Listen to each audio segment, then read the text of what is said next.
riduzone.com. It's Brad's worked. It's worked for Brad's, worked for me, countless other people. Go to riduzone.com and try today. You're going to love it. Riduzone.com. Remember that, RIDU zone.com. There's a new food show sheriff in town, Podna. Trey's Chow Podcast Live will feature celebrity chefs and pitmasters with celebrity mixologists with creative cocktail menus from distilleries statewide. We'll have farmers, ranchers, wildlife experts, fishermen, and more, all for the culinary world and the foodies. Live from the Spoonie Studios on the iHeartRadio platform, Trey's Chow Podcast Live. And here we are again, back for another day of Trey's Chowdown Live in the Spoonie Studios. And inside the studio, we got Patrick back there, and we got Ron, and I don't know who that beautiful blonde is back there, but she's there watching. Maybe it's Jana. Across from me, I've got David Hollister. David, how's it going today, buddy? It's going good, Trey. How you doing? Oh, man, I'm doing awesome. Always. As long as I can get up every morning, I'm breathing, I can put my feet on the ground and walk, I'm doing real good. That's all I can ask for, right? That's right. That's all I can ask for. So Dave's been chefing a long time. We're going to talk to Dave about a lot of stuff today, and I'm excited to have him in the studio. So we're going to get right down to it. And Dave, your camera's over in case you want to say hi to anybody. Hi to everybody. All right, Dave. So let's talk a little bit about, you're from Fort Worth, correct? Yeah, born and raised. Born and raised. And when did you decide, did you start cooking at a younger age, or when did you decide to start cooking? I burned a lot of stuff in the microwave at a younger age. And after you eat some of that charred plastic and everything, you realize that there's better flavors out there. So I just started experimenting.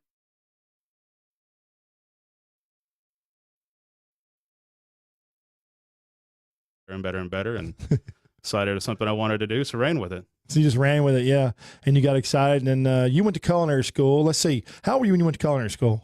I was late. I was 28 or 29 when I started culinary school. Yeah, what'd you do before that? You just kind of bang around town, or what'd you do before that? Man, I actually was in a couple bars. I owned one. Oh, that's right. That's right. Let's talk about that. Yeah. Yeah. Well, I don't know if we want to talk about that. Those were some blurry times in my life. Yeah.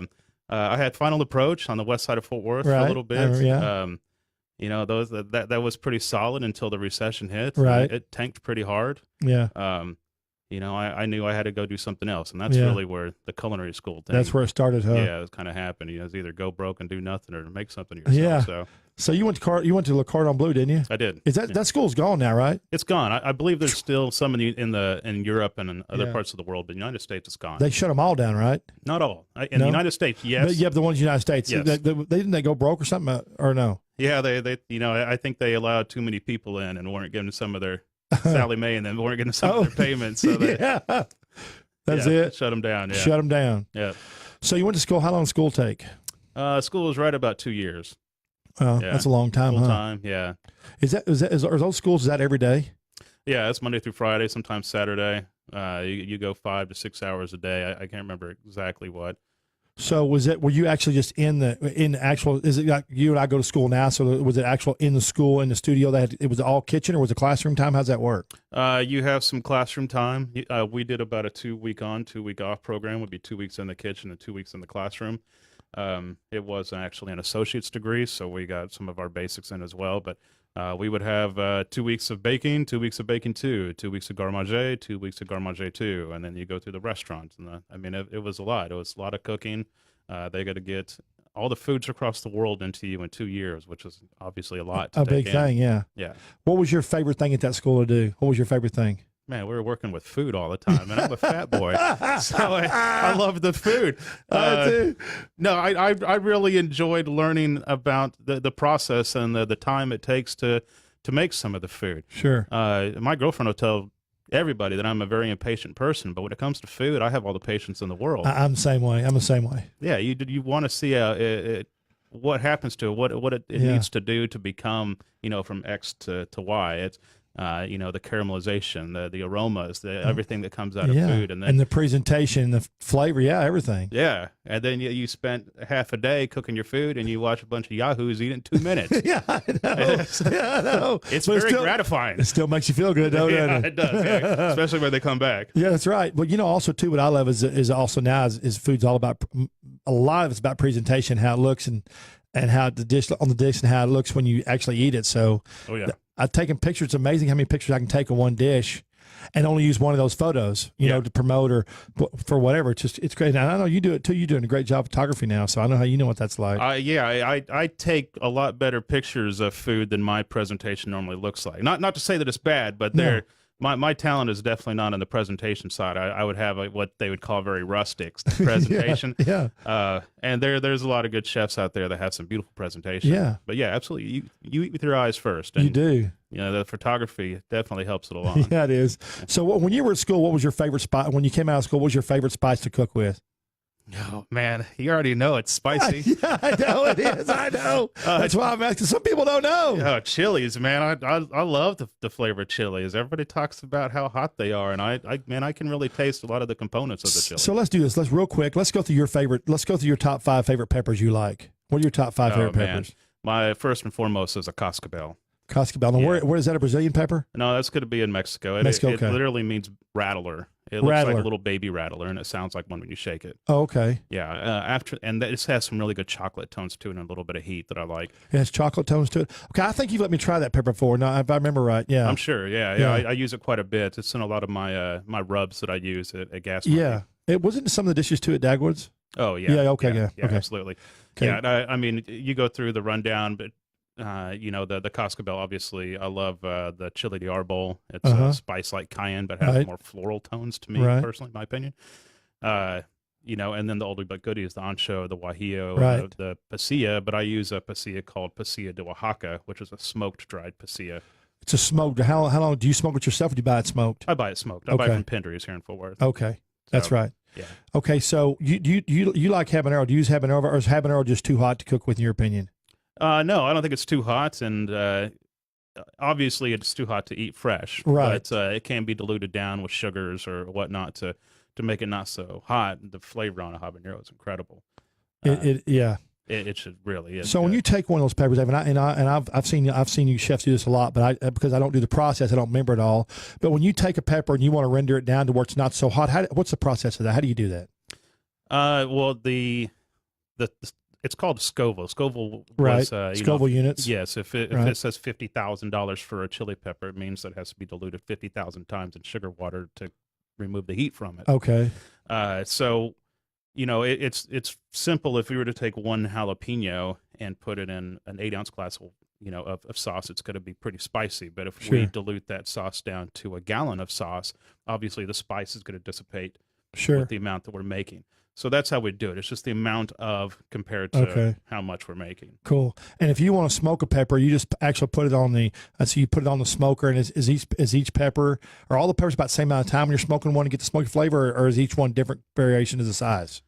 Size and water content. Size and water content. Yeah. So what's the pepper with? I guess that's right, because some peppers have a very thin wall, some have a very thick wall. Yeah. So what would be the thinnest wall? The first one you said, a thin wall chili pepper.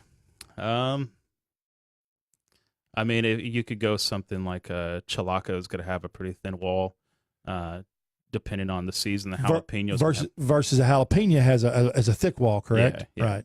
Yeah. And that's amazing how that works. So you just learn that? Do you just learn all that just by trying each one individually? Yeah. That's really cool. Yeah. You got to make a lot of bad food to get a few good ones out of it. I know you do. Yeah. Well, I was talking to one chef one day. He said, I said, how often do you have to make a dish? And when you start creating a dish, how long does it take you to make the dish? He said, about once. And I said, oh, come on, man. You got to make a dish more than once to figure out how to get it right. Yeah. Yeah. Absolutely. Unless you're some genius or something that just was born from your mama's womb and knew everything about cooking. I mean, there's definitely some advantages to being a chef because of how much we cook. So there are some dishes that when we piece different flavor combinations together, we know what it's going to come out to be, and we know it's going to be good. But to execute that dish that's just fantastic and amazing is trial and error, like anything else in life. But that's the difference between a chef and a cook. And I think the chef has got passion.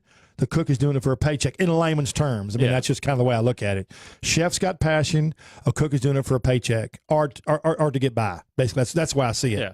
Is that about right? I mean, I don't know what's true. Yeah, it can be. I mean, some guys are there to make a living because it's a job. And, I don't think anybody chose to be a chef to get rich. I think you choose it No. because you have a passion for it. Passion for it. And then if you're good at it and you stick with it, that's how you learn. Yeah. And I know some guys have to be cooks to start, but most of them that go into restaurants to be cooks aren't angling. If you want to be a chef, then people know that that's what you're trying to do. They can tell. You can know? always see it in the kitchen. Oh, because yeah. The guy who wants to be the chef is combining some of your food to Yeah. try to come up with something new. And at first, it'll drive you crazy. Yeah. But then it's kind of fun. It's like, all right, let's see what you got. That's right. Yeah, at first you're not sure. I'm sure it would make some chefs insecure, too, if you weren't secure with yourself. Yeah. It might make you insecure, a guy trying to take some of your stuff and go around it. Oh, yeah. So you've got to be incredibly secure with yourself and the job you're doing to be able to deal with that. But that makes a good chef. Well, yeah. But I'm also the chef that comes over their back and be like, you better not throw any of that away. That's right. If it tastes like garbage, you're still eating it. That's our food cost, baby. Yeah. Oh, yeah. We Food have to cost. count for that. Cha-ching. Oh, yeah. That's a very important thing. It's very Because important. if you don't have the right food cost, guess what? The old key gets turned into that sign gets put on the door. Non-payment of rent. Cross-utilization. That's right. Yep. That's right. Okay, so you did that, and now you started. Where'd you start actually chefing at? Where'd you get your first job after you got out of school? What'd you do? Colonial Country Club as Oh, that's right. That's right. I remember. Okay, I remember that. That's right. yeah, as a quote-unquote sous chef. Right, sous chef. Yeah, That's right. I really took a lot of herbs off of their stems and made a lot of chicken tenders for Yeah. children. Yeah. Yeah, Blaine said he cooked bacon for 2 years in the Oh, summers. man. With Grady, I deveined shrimp, made pico de gallo, guacamole, and washed dishes for the first 3-4 months. That'd be our buddy Grady Spears, y'all. That'd Yeah. be Grady Spears in downtown Fort Worth, Stockyards, Fort Worth. Grady Spears. Yeah. He you sous chef for how long with Grady? I think it was off and on for right around a year. Yeah, but that was you know what? But you got on with Grady. And you learned a lot. You can learn a lot from Yeah. Grady. Yeah, he helped me out because I had to take over a final approach halfway Right. through on an owner finance deal that went sour. So I had to devote a lot of time to the bar, and Grady was very Yeah. acknowledging of that. So when he let me do my thing, I came back and I worked a little bit here Yeah. and there for nothing. So And so then you started your own deal. yeah, But you kind of powder around a little bit. Then you started your own deal. yeah. And you've had some great concepts. Some of them have closed, but I mean, the lifespan of a restaurant, depending on the partnerships and how it goes, may not be very long. Oh yeah. So you have had some great partnerships. You had the Dagwood sandwich concept. That was good. What was your favorite sandwich at Dagwood's to make? Hang on, let's back up. This is not a regular sandwich shop. This is a fantastic sandwich shop that made great sandwiches. So tell us a little bit about the sandwiches you made there. All right. It's no longer around. It's no longer around. Yeah. Make sure you know who you're investing with Yeah. when you do this. So, yeah. probably the Dagwood sandwich, and I know it sounds like it's coming from the comic strip, but we used Akaushi tri-tip on it, and it got mesquite grilled over open coals. We actually rendered bone marrow and made That's a right, you bone did. marrow jus for it. Yeah. If I can remember, everything came on that had a Beamster Gouda on it, which was fantastic. That's on right. grilled It was sourdough. it was on a great bun. Yeah. Chow had. Yeah, we had a high heat intensity Yeah. sourdough, so we could grill it like a steak. Yeah. It got brushed with a fennel butter. Yeah, Man, butter. I don't remember everything else was on that sandwich, but it was incredible. I mean, we got best of for Yeah. sandwich shop that Yeah. year. We got nominated for best new restaurant. Matter of fact, all 3 restaurants we did in 3 months. That was lunatic. Yeah. All I told 3 you it was. Yeah, oh, yeah. Hey, you weren't the first one. I know. But all 3 got nominated for Best New Restaurant through Culture Map, and then I believe it was Dallas Observer nominated Common Ground Yeah. as Best New as well. Yeah. So that was a pretty good accomplishment. And you touched on something there before we go to Gas Mug, which you're at now. You touched on something there, Akushi. Did I say right? Do I ever say that name right? Aka Ushi. Aka Ushi. Aka Ushi. Yeah, I we don't need think that little bouncing ball over Yeah, the word. Aka Ushi. Yeah, Oh, I've seen that Ushi. video with the balls bouncing. I've seen that. So tell us about Akushi beef. Give us a little rundown of where it came from and how it came about and why it's so popular now, or why it's getting popular. Well, Aka Ushi means red cow. Right. In Japanese. Japanese, yeah. Right. Yeah. They are, the ranches are here in Texas. Right. It is Heartbrand Right. Ranch. Right. You know, I won't go in the gist of exactly how that cow got over here because Right. I don't know. Yeah. I don't want to. There's all kinds of stories. Yeah. Google it. Yeah. This guy managed to get one over here. Yeah. I mean, that's pretty much the Yeah, the that's gist just of it. Yeah. Yeah. Long story, it wasn't supposed to be here. Right. It wasn't supposed to Yeah. be, but it is. It is. It is an all natural. Right. It is a Wagyu. Right. You know, for the animal. And hang on, Heartland's the one that has it, but doesn't Heartland have partners now? Heart Brand. Heart Brand, they have it, but doesn't they have partners now? Or is it just all done right there at Heart Brand? Yes, they have partners. You're familiar with a lot of this. Right. They'll stud out. Right. They'll sell. They'll buy back. Right. There's a lot to that I don't know. Right. It's ranching. Yeah. It's I'm chefing. Ranching. It's ranching. It's a partnership. They start out, then they raise the calves, and they have to. And I know they have to do it. They do a test on it that they are 100% something. Yeah. And yeah, they have to be able to verify the bloodlines. And all that good stuff. But it's everything you hear about the Wagyu cattle. It's the excess, the fat through the muscle fibers. Yeah. A lot of the fat's on the interior instead of on the exterior of the muscle. Right. Making it definitely more juicy. Yes, it does. More flavorful. It's a heart healthy fat, and that is certified. They can prove that. You can look it up.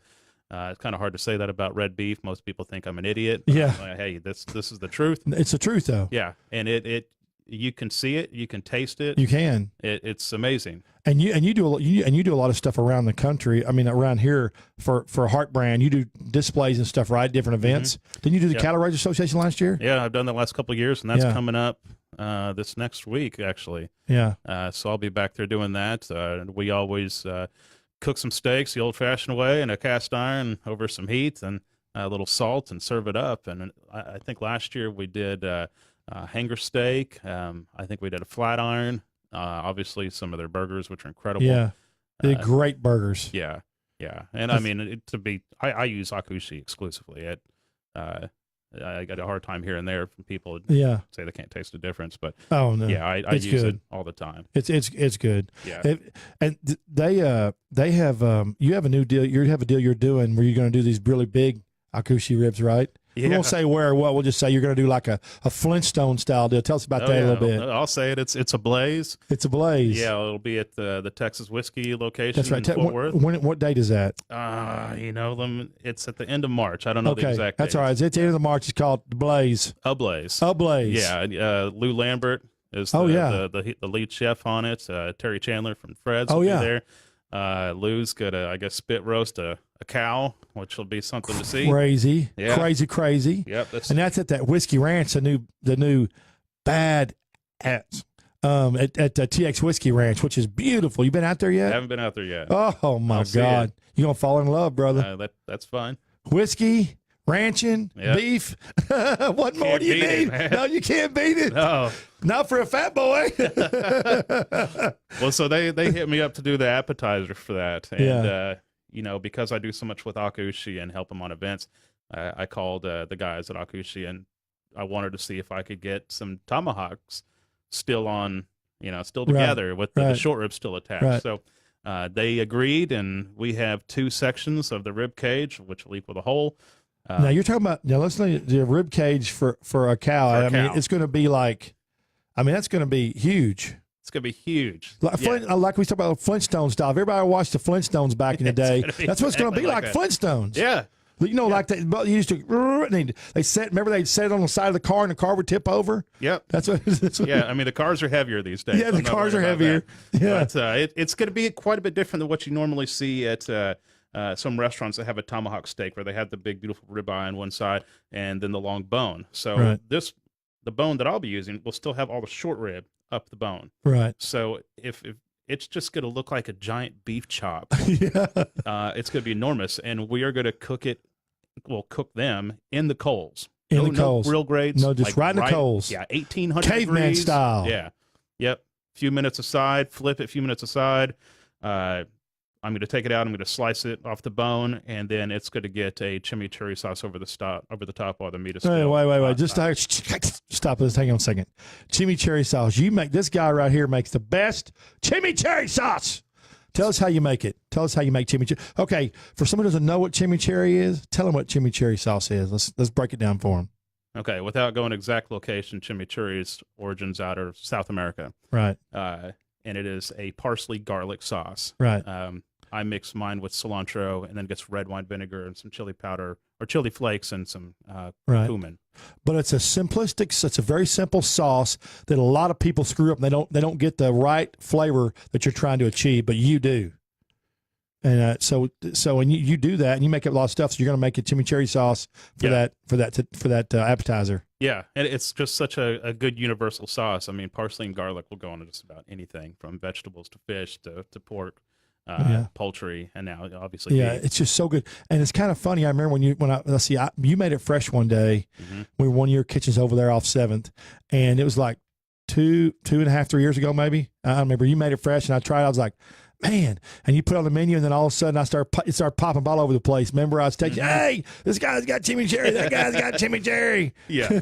Well, I definitely wasn't the originator of it. No, I know you weren't, but no. Yeah, it's one of my favorites, and you see it in a lot of places because of the versatility. Yeah, because it's so very good. versatile. Yeah. It's just, I don't know. It's not the garlic. The garlic's not overpowering. It's just a really delicious sauce, I think. Well, and you think about it this way: you have something like a ribeye. It's not a crazy fatty piece of meat, but it's rich and it has that fat in it. Right.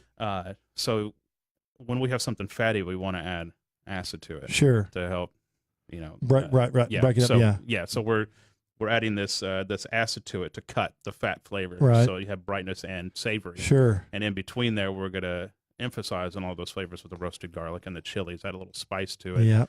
More savory components.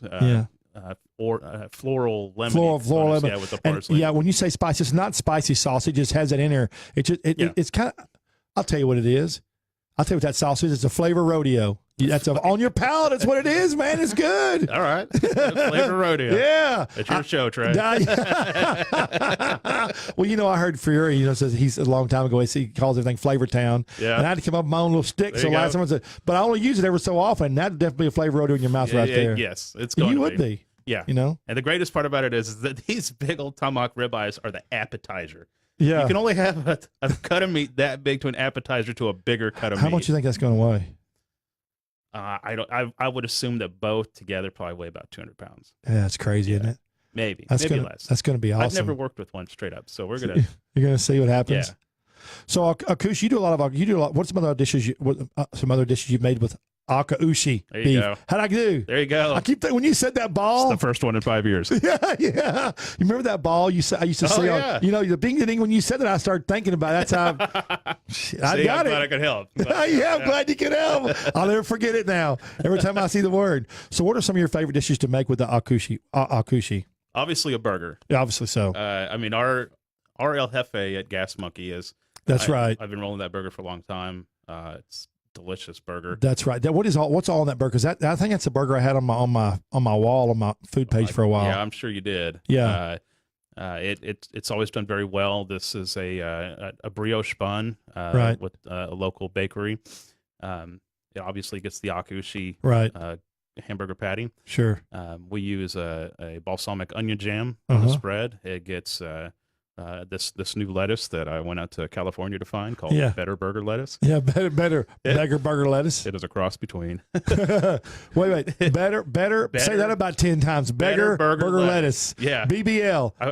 I went to Monterey, California to Marcon to look at this lettuce. Are you serious? Serious. Is Yeah. that good? Yeah, it was back in June. Better burger lettuce. Better Burger Lettuce. It is a cross between romaine and green leaf lettuce, and the bulb grows perfectly to every leaf is perfect size for a burger. Every leaf is a perfect size for a burger. Yeah. Better burger lettuce. Better Burger Lettuce. So there's no prep I gotta involved. write that I down. save labor on that. Not much. I save about an hour a week in total. I don't care about the labor, but if it's one leaf per burger. You got to come to Gas Monkey to try this. We're the only ones in Texas with it. Yeah, you got to come to Gas Monkey. He's the only one to try it. That's be Gas Monkey in Dallas. Yeah. How many times have you heard somebody pitch lettuce to come try your restaurant? But lettuce is important. But there's a lot of good things there's a lot of elements to a great burger. Yeah, I agree. And fresh produce is a huge part of it. Yeah. But also too is the bun, and you said use a brioche bun. Yeah, brioche. I can't tell people enough. People say what makes a good hamburger. I think to start off with, the bun's got to be really good. The bun has got to be good. It's got to be fresh. So when you bite down, it doesn't have, because I think if the bun's bad on top and bottom, it gives you a horrible product. Yeah. Oh, absolutely. In my and it's got to opinion. hold up. Yeah, it's got to hold up. Yeah, your sauce on the bottom bun can't be too runny, or it breaks down the structure of the bun, and your hamburger falls apart. Yeah. Your burger can't be overly juicy on the top. It's got to retain that juice, or it's going to destroy the top part component of the bun. And then the burger starts doing what I call the spider web. Yeah. You can't go all buck wild with all your ingredients in between, because then when you hold that burger, it shoots out like a banana out of its peel. That's right. Yeah. So this burger. Hang on one second. We're going to go to break. We're going to go to break. We'll be right back in a few minutes to finish up with Hollister. We're going to talk about gas monkey and all kinds of other stuff. See y'all in a bit. Bye. Jana.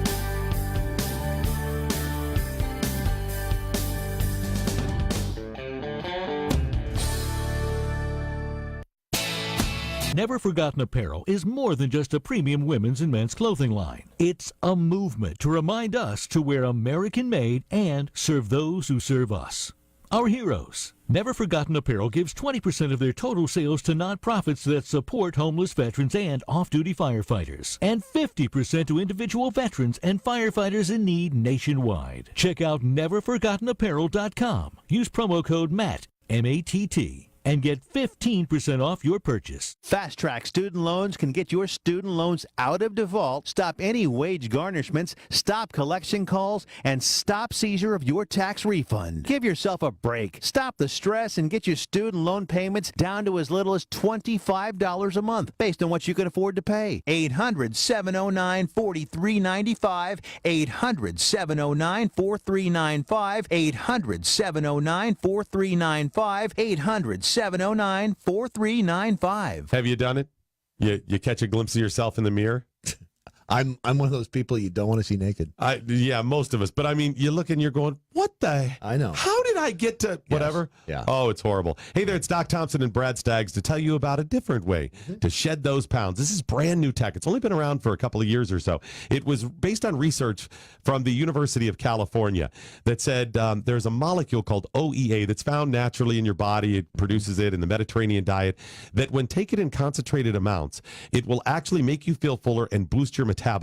I've lost about 10 pounds so far. It's amazing. It really is cool. A company said, we can take this to market and make this great product that'll help you. It's called RiduZone, RIDUZone.com, RIDUZone.com. It's Brad's work. It's worked for Brad's, worked for me, countless other people. Go to RiduZone.com and try today. You're going to love it. RiduZone.com. Remember that, RIDUZone.com.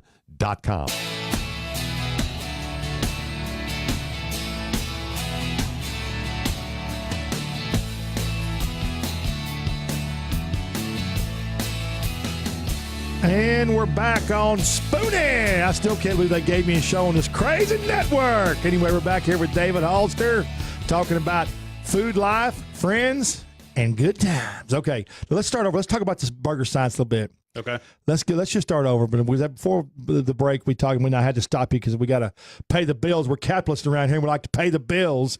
Who doesn't like to pay the bills anyway? So we had to break this up a little bit. So let's talk a bit about burger science. We talked a little bit about the burger a while ago. So let's explain to people the burger science. What makes a good burger? So let's just go, David, take it away, baby. Let's talk about it. Well, I mean, obviously, with any foods, it's a good combination of different flavors, right? Combinations. So the El Jefe that we were talking about before is the brioche bun with the balsamic onion jam. Right. Then we put that better burger lettuce there. Right. We actually take some jalapenos, bread them and fry them in chicharrones or pig skins. You bread them and fry jalapenos. Mm-hmm. That's right. We get the burger on top. It gets a smoked cheddar over the top of that. Right. Bacon over the top of that. Got right. a cheeseburger with Right. bacon. Right. And then we finish it with the fried egg. Which I think is essential to me for a great craft burger. I think it's essential. Yeah, a little bit more savory components, and right. I actually have my own blend of salt and pepper. You do, yeah. We're going to talk about that too, yeah. Yeah. And here's what's funny though. People seem to think nowadays because and I do a burger war every year, and it's getting really popular. Last year I tried 120 burgers, and what I found out is that you can't just throw a bunch of stuff on a burger and think it's going to be a good burger. Oh, I want to put this. That's not what it is. It's about stacking the flavors so that when you bite it. It tastes good. So explain the burger science from the bottom to the top, how that works. Okay, well, you have to have the sturdy bun. Right. Everybody buys the little white buns at the grocery store, and they always fall apart. The only ones that don't are from the ones that, has the burger that's been grilled to death. Right. So brisket on a burger now. So I like having a layer of a condiment, i.e. like stone ground mustard, Sure. or a good aioli, Right. something that's thick and can stand up to the heat a little Not bit. with that thick, not with that much sauce, just a nice little spread. Yeah, a little spread. Little spread. A lot of these components that when that hot burger is put over the top of it, it starts to thin out the sauce. Right. And it's going to saturate the bun, and the bun's going to fall apart. Nobody wants to eat a burger that's just falling out of your hands. No, they apart. don't. It does that spider. I talk about the spider web effect. Yeah. It just goes everywhere. Yeah. Yeah. So lettuce is a great component, obvious reasons for lettuce, but it also provides a crunch. You don't Sure. want the lettuce that's been sitting in the sun all day or one that's sitting down and gets flimsy. You want a good sturdy lettuce, provide a little bit of crunch. A tomato is going to add acid, which is a good component to add to anything fatty or savory. Sure. Pickle is another one that's going to add a acid component. Right. Cheese is just more flavoring. Right. Depending on what kind of cheese you use, can be anything from floral to savory, so on and so on. Smoked or whatever. Yeah. Yeah. Bacon, it's got to add a lot of salt, Yeah, sure. smoke flavor, Yeah. obviously good flavor. Bacon always has good flavor. Yeah, bacon always. Always good to anything. Always. Yeah. Yeah. And a little bit of a smoke component to the grill, it's just going to change your flavor. Personally, I'll take a mesquite grilled burger anytime. Flat top is great, but mesquite is just the flavor is awesome. Because it changes the flavor profile. Yeah. In your opinion, because I've seen studies on this. In your opinion, does it matter? Do you think the sauce is better on the top or the bottom when you're putting sauce on? Because I see people, I've read studies that said that, well, the burger's better with the sauce on top to hit your palate, but I mean, because it's better on the bottom because you hear your palate taste it first versus on top. Is there any theory of that to you? I'm going to put it on the bottom because when I bite through the burger, my tongue is going to hit the base of the bun, and then it's going to connect with all that acid from something like a stone ground mustard. Sure. Or all that garlic from an aioli. Sure. Which, I mean, in the culinary world, we have something called an amuse-bouche, which means to amaze the palate, and it's usually a pre-appetizer. Wait, hang on, let's get amuse-bouche. Yeah. Not amuse-douche, but amuse-bouche. Bouche. Yeah. Okay. Yeah. It means to amaze the palate. Sure. And they're usually very acidic or very savory, and it's something that gets you hungry and salivating. So, when you come in contact with something like Dijon mustard or stone ground mustard on a burger, it activates your palate almost immediately. And then you taste all the fat from the beef and, the bacon and all the cheese and the savory and all these combinations. And it's one of the things that makes a burger a great burger. Yeah. And we talked about this earlier, the bun. Bun's got to be fantastic. It's got to be a fantastic bun. And for all the home cooks out there, and even some of the restaurant guys, if you're making your own patty from scratch, you need to put it in the refrigerator and let it sit up. Don't go start making the burger by hand and everything. The heat from your hand is actually rendering out that fat, and it'll make your burger fall apart.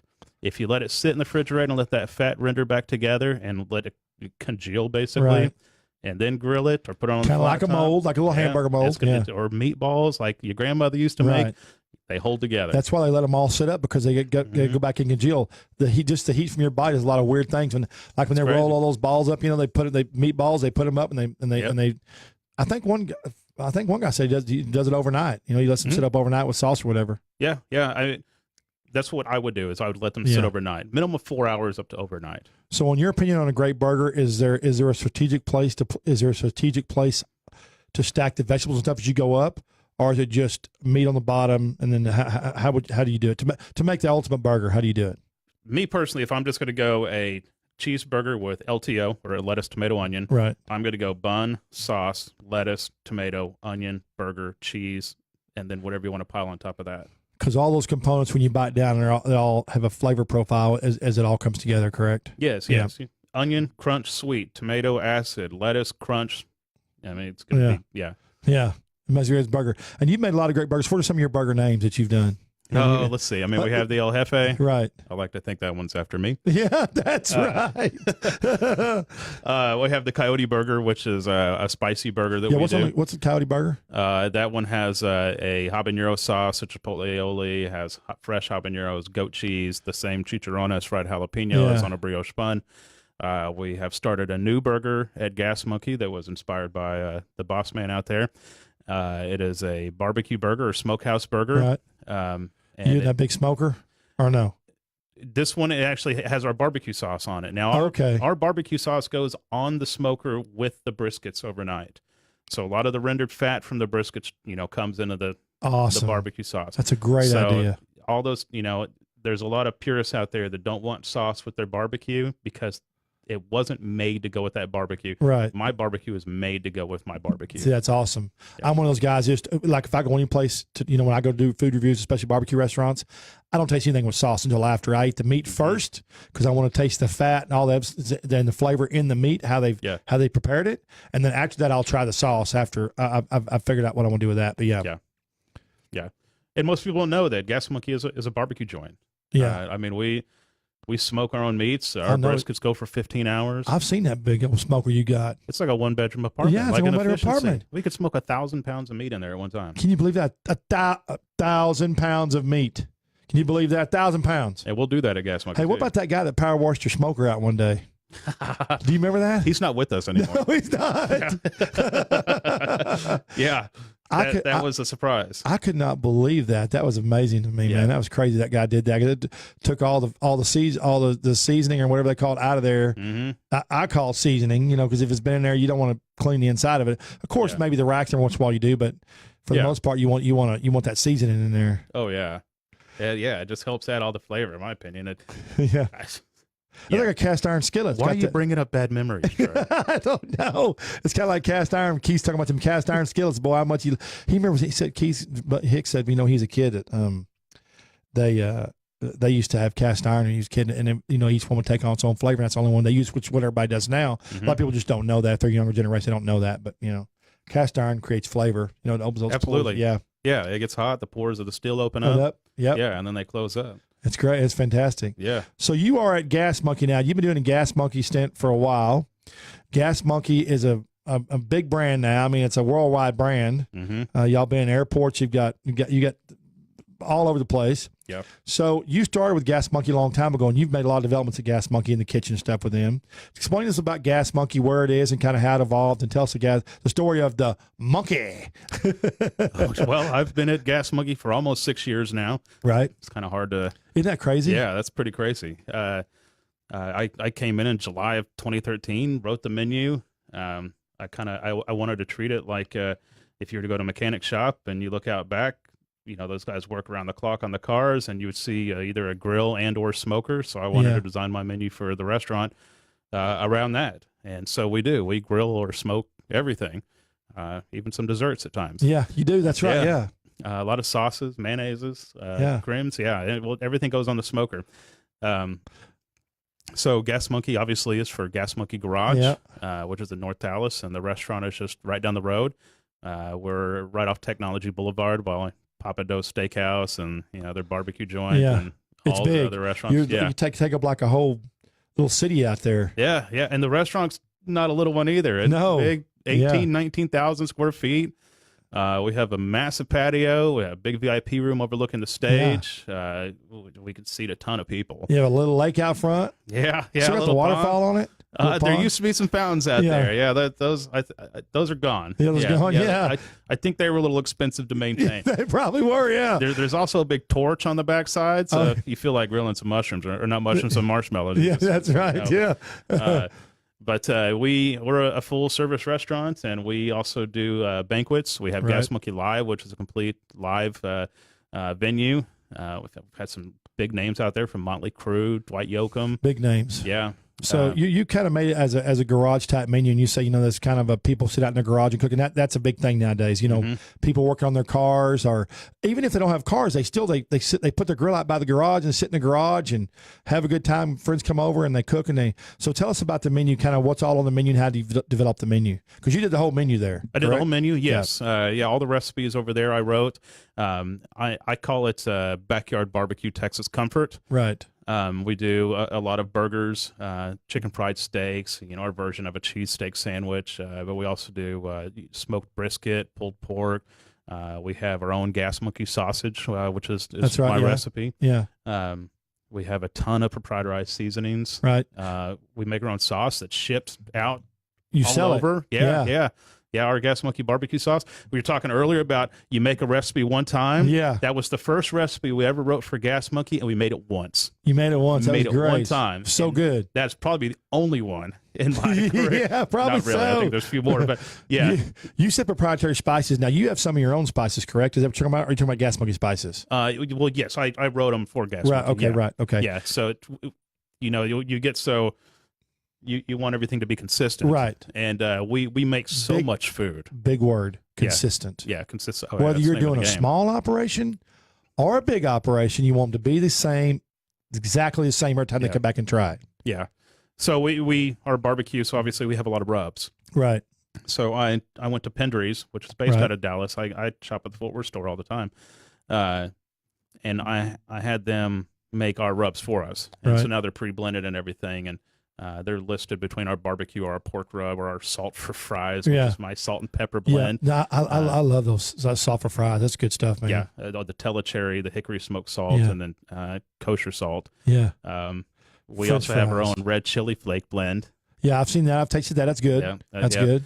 So, and now we've actually worked on some of our big batch recipes where we have the dry ingredients pre-mixed, where they just have to scoop or weigh into the bowl, and then they add the other stuff like cornbread, like eggs and milk and stuff like that. So it's consistent, yeah. Yeah, but everything else is there. It's almost like the Sam Koch theory. Yeah. Or the McDonald's guy, Ray Koch, whatever. So Ray Kroc. Yeah, give one guy the simple job and make him do it right. Right. Yeah, so. Yeah, well, the problem is they don't all the time. No, that's they the problem. don't. And you said it when you said consistency, teach people to do it right. The problem that you have in a lot of restaurants is that you bring these guys in that want to be chefs, and they take the menu in the middle of whatever they're doing, and they try to make it their own. And but the same menu item is supposed to be constructed one way and prepared one way, and they do a different one. They send it out, and the customer gets mad because that's not what they were looking for. Yeah. So consistency is a huge thing, a huge part of if you're going to open up a restaurant. Oh yeah, huge, because if a customer likes it, they might come back. Right. If they don't like it, they're never coming back. Yeah. And that's the thing. I talked about that with the chef from Patrick from Abacus. They don't, a lot of times nowadays, because so much is going on, and so many people don't want to actually tell you what's wrong in the restaurant, they will leave and then go write a review on it, and you'll never see them again. Absolutely. Once they leave that point of contact to your restaurant, and you haven't talked to them, or they haven't talked to you about making it right for them, 9 times out of 10, you're not going to see them again. Yeah. But they're going to blow it up on social. Oh yeah. Yeah. What's that wonderful one that starts with a Y? Oh yeah. No, I'm gonna give them any advertising. I call them keyboard cowboys. Oh yeah. Good Lord. Yeah, they make food critics by the dozen. Oh God. Yeah. We're not gonna get into that either. No. Oh man, no. I think being a food critic, you have to, in my opinion, be a good food critic. Anybody can be a food critic, but I think to be a good one, you have to know what restaurant operations, front of the house, back of the house, how it operates, and to make a real review, you have to understand the whole scope of the restaurant. I'm not a chef, and I want to be a chef, and I've asked you a million times about things when something's come to me about flavors and stuff, but that's because I want to know, because I want to gain the knowledge before I write about something. I think it's wrong for somebody to leave a restaurant that's been there one time, spent 15 minutes or 20 minutes in that restaurant, and write a review they don't know nothing about. I mean, that burns me up. Yeah. At one point in time, I sold a spicy grilled cheese at Dagwood. Remember that? Yeah. The jalapeno grilled cheese, and I got a Yelp review because some lady said it was spicy. Yeah. Oh, what was the name of the sandwich again? Spicy grilled cheese. It was like a jalapeno, like smoked jalapeno grilled cheese. Yeah, but it was too spicy to eat. Yeah. Isn't that crazy? Yeah. It's like, this water's wet. This water's wet. You get a review for it. Yeah, I got a review for it. Yeah, so I just think if someone's going to write about stuff that needs the reviews need to be. I'm a big opponent of that. I think for you to put stock in a review, it needs to be a review that somebody understands what they're talking about, and not somebody.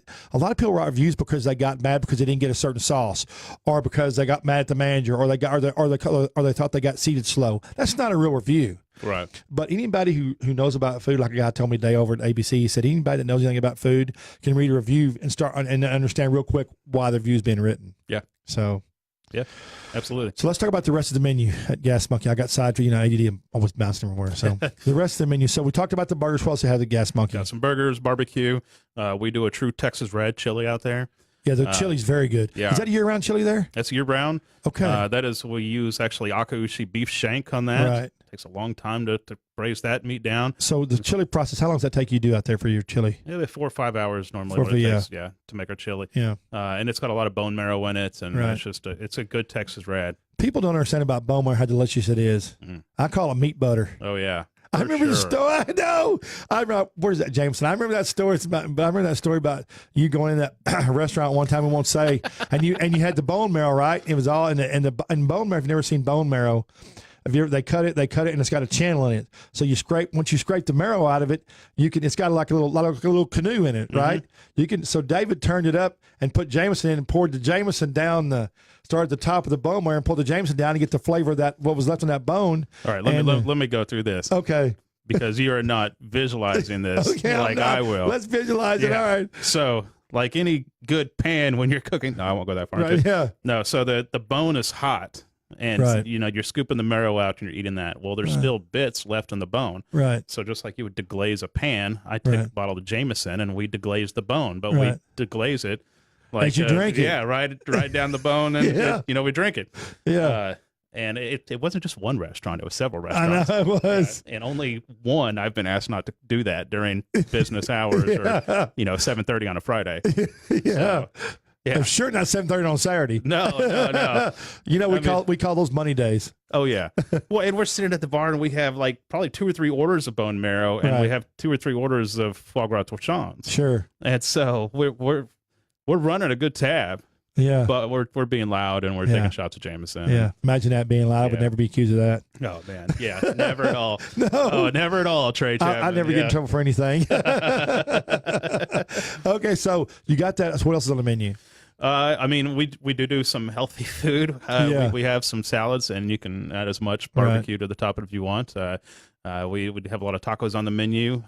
What I don't think people know about Gas Monkeys, we are a complete from-scratch kitchen. Chef-driven menu. Yeah. Yep, yeah. chef-driven from scratch, every day, all day long. Yeah. Everything is fresh. Everything is fresh, right down to your own proprietary spices. Yeah, and a lot of these products get made multiple times a day. Yeah. The mashed potatoes get made 2 to 3 times a day. Right. The cornbread gets made 2 to 3 times a day. Right. The kitchen manager there, Jaime, I mean, he has it really under control. He knows that we're going to sell so many of this for lunch, and that's what's cooked. And if we need to get rolling on more, then he does that. Now, don't you soak your potatoes in water to take the starch out of it? Your French fries or your potatoes? Yes, yeah. We soak them overnight to leach the starch out. We were doing a little series over there one time. I remember I remember you showing me these big things of potatoes, vats, whatever you want to call them, potatoes. Yeah, 6 55-gallon trash cans full of potatoes. Yeah. But that makes a really good French fry when you do that, and then you drain it off. What makes a good French fry? While we're talking about it, let's say that time. Exactly. I knew you were going to say time. Yeah. Time and pre-soaking them, like blanching them. Yeah, pre-soaking them, leach the starch out, then we cook them off 5 minutes at 250 degrees. Giving them par cooking. What we're actually doing is we're cooking the potato itself without browning them at all. And then they rest. We want them to dry. So you take them out, you let them rest. Mm-hmm. So they'll dry, and when they're steaming like that, we'll throw something like crushed garlic cloves underneath to help steam that garlic, get some of that flavor in there.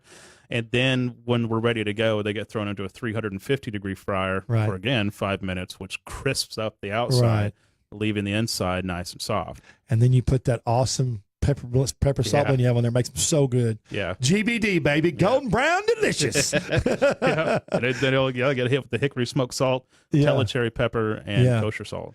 Dude, I had some butter. I had some hand-whipped butter that they made at Abacus last week on Friday. Mm-hmm.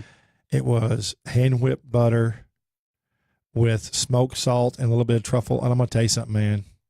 I mean, it was just, it was out of this world. It blew my mind. It was delicious. No, they didn't give you a truffle to try, did they? No, they didn't. I don't know if anybody knows this about Trey Chapman. No, they don't. I bit a truffle like an apple one night. I might have had a few glasses of whiskey before I bit that truffle, and it might have been dark. I'm just saying.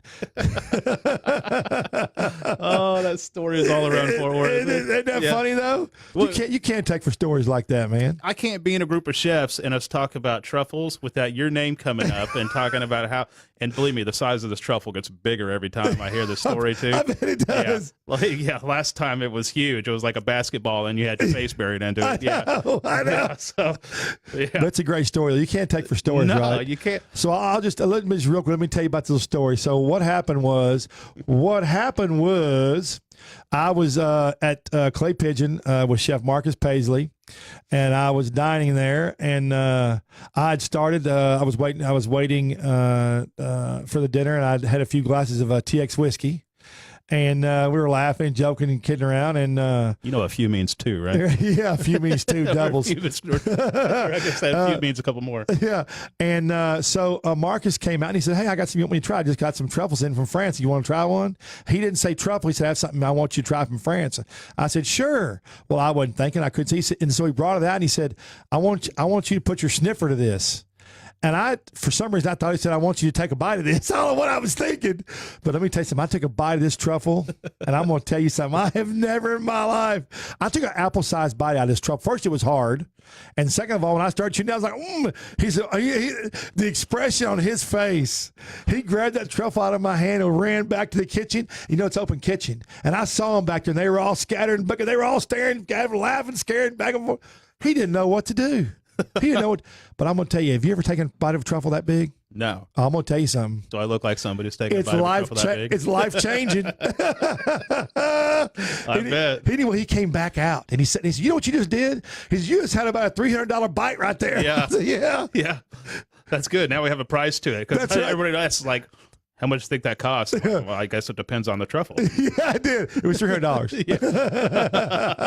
Did he make you pay for that? No. I felt like a good guy sent me to pay for it, and he's like, "No, I got you. It was funny, though, anyway." Man. So anyway, It's good to know that he's truffle rich over there. Yeah, he's truffle rich. You would have paid for it at my restaurant. Yeah, Or I would have. One of the two. somebody would have. Yeah. All right, so let's fix talking about the menu. So we got that done. Remember, let's just talk about Gas Monkey in general now. So they've got a great menu. It's a backyard style, and the barbecue is cooked. You said 15 hours in the barbecue. Yeah, depending on what it is. Yes. Depending on what it is. You have all kinds of shows. If you got the Gas Monkey Live, tell us about that a little bit. So Gas Monkey Live is bigger than the grill. It's a 40,000 square foot live music venue. 40,000 square foot is huge. Yeah, it's a big spot. Alex at Gas Monkey did a great job getting that place set up. Him and his connections with getting the bands booked in there, like Motley Crue, The Sword out of Boston, Texas. Tiger Army was an awesome show. Yeah. Social D played there. Social Distortion. Yeah. I believe they're the opening. I saw that Tiger Army's name, right? Yeah, what kind of music are they? I consider it kind of like rockabilly. Alex, rockabilly, was it good? Wrong. Yeah, I think they're awesome. That's awesome. Yeah. And what's the name of them one more time? Which one? Their full name? That band, Tiger Army? Tiger Army, yeah. Tiger Army. Yeah, Where'd they get that name from? I don't know. Oh my gosh! So you do so. Here's how Gas Monkey works. You have the restaurant, which is there. It's big. It's got patios. They have live music there. Mm-hmm. But then across the street is Gas Monkey Live, which is the small size of Six Flags or something that's huge. Yeah. And you do venues there, but you also cook in there as well. Yes. You do the menu there. Mm-hmm. And you do the menu at Gas Monkey. So does the menu transfer from Gas Monkey Live, or do you make specific things for each event? We make specific things for the live concerts, and it's very much like concession food. Sure. We're selling people that are there for the band. They're not sitting down. We need to be able to give them something they can hold in their hand and eat. Right. And do you ever have artists that come in there that are specific about some foods that they want? Oh yeah. All the time, huh? Yeah. You still have that really cool VIP area up there, the lounge that's still there. It's pretty cool. Yeah, and with the bands, I think a lot of times it's the manager. Get them set on a diet. Yeah. It's okay. You get disappointed when somebody just wants like grilled asparagus with no salt for dinner. Yeah. I'm like, okay. Yeah. Sous chef. Sous chef. Yeah. That's good. That's good. So back over. So is there, how many other bands you got there? You got some of the bands coming now? Yeah. Matter of fact, here in March, like March 22nd, we have Boozy Badass. Right. That should be a good show. End of March, the 28th, you have Bad Fish. Right. That one should be really good. Yeah, and then back on March 23rd, you'll get Shane Smith and the Saints. Yeah. Oh, I love those guys. Yeah. But you also do photography too. Yeah, I do. So let's talk about your photography a little bit. He takes amazing photos. This guy. Yeah, it's crazy. I actually started. It was just a little over 2 years ago. Yeah. It's to take pictures of food at Gas Monkey for our menus and everything. And it's turned into this whole nother animal. It has. Now I do a lot of landscape photography. I do stop motion photography. Right. I do time lapse. There's actually a time lapse going on at my house right now. Oh, that's cool. While we're here, it's just rolling. And tell some people, are there some links? There's some where they can go see your pictures, or how does that work? Yeah, right now you'd have to go to my Instagram page, which is Hollister77. Hollister77. That's D. Yeah. As in David. Yeah. As Hollister. in dynamite. As in dynamite. And 77. So Hollister77. Yeah. And I do a lot of infrared too, which Infrared. a lot of people don't do. But I'm getting into selling stock photography, doing videography for real estate, for people selling houses need the pictures Right. of the house and the inside are videos. Hotels want videos for rooms, just anything and everything. Trying to make Right. a little side career. Sure. And how do they get you? Do they contact you? How do they contact you off that? They can message me on the Instagram Okay, cool. page. They can find me on Facebook at David Right. Hollister. That's right, David Hollister. Yeah, and they can message me there. That's D like Yeah. David. Yeah, the website isn't built yet, but we're working on that. Cool. So here in the next couple of months, should be completely professional. Right. And these restaurants, we're shooting time lapses and we're shooting stop motion at restaurants now too. Oh, cool. So any That's big really events cool. you need to put on your website, and I'm your guy. Yeah, that'd be awesome because you know restaurants Oh yeah, and you know chefs yeah, and you know photography. yeah. 1, 2, 3. No food, yeah. Bang. Yeah. Yep. So it's great. So you know how to photography and can do time lapse videos and stuff, which is awesome. Yeah, it's a It's lot of fun. perfect. Yeah, it is. If you're trying to get a hold of me, that's Trey'sChowdown.com or Trey at Trey'sChowdown.com. And of course, Spoonie. If you're looking for the Spoonie Network, it's easy. It's just at Spoonie or Google Spoonie. It'd be good to go. And then, of course, if you want to find anything out about David Hollister, could they just Google David Hollister? Would that work? If you Google David Hollister, you get the R&B artist. But if you Google Chef David Hollister, Chef David Hollister. yeah, you get a much smaller page. But I'm there. Chef. Yeah. All right, guys. Until next time, till next Friday, from Spoonie, we're out.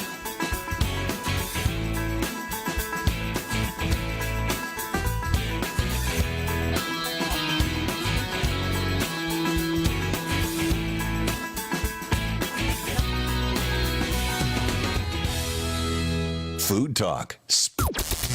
This is the only 24-hour Take Anywhere platform dedicated to food and fun.